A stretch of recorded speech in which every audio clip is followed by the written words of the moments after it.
Welcome to Moments in the Word. I'm James Tyler, your host, and this afternoon we'll be reading from Isaiah chapter number 34. Come near, ye nations, to hear and hearken, ye people.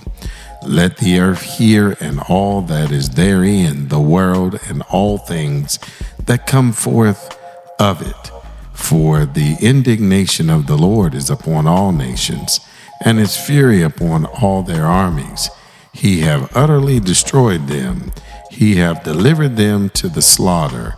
Their slain also shall be cast out, and their stink shall come up out of their carcasses, and the mountains shall be melted with their blood, and all the host of heaven shall be dissolved, and the heavens shall be rolled together as a scroll, and all their hosts shall fall down, and as the leaf falleth off from the vine, and as a falling fig from the fig tree.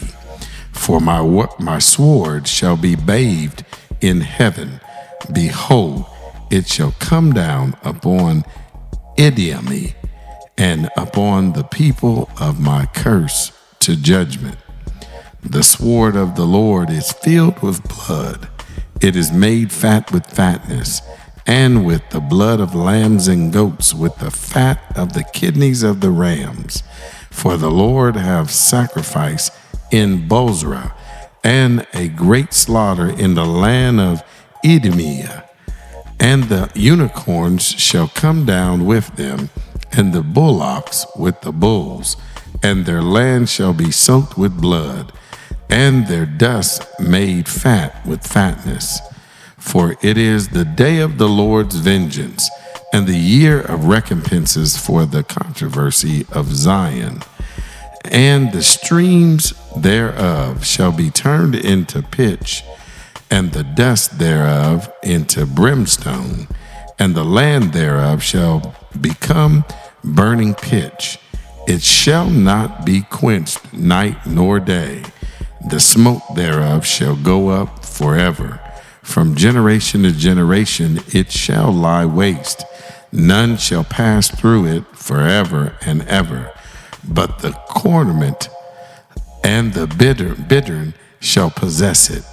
The owl also and the raven shall dwell in it, and he shall stretch out upon it the line of confusion and the stones of emptiness. They shall call the nobles thereof to the kingdom, but none shall be there, and all her princes shall be nothing. And thorns shall come up in her palaces, nettles and brambles in the fortresses thereof. And it shall be an habitation of dragons and a court for owls. The wild beasts of the desert shall also meet with the wild beast of the island, and the satyr shall cry to his fellow. The screech owl also shall rest there, and find for herself a place of rest. There shall the great owl make her nest, and lay and hatch and gather under her shadow. There shall the vultures also be gathered, every one with her mate. Seek ye out of the book of the Lord, and read. No one of these shall fail.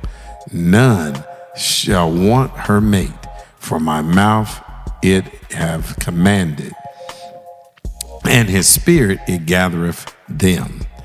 And he cast the lot for them, and his hand have divided it unto them by line. They shall possess it forever. From generation to generation shall they dwell therein.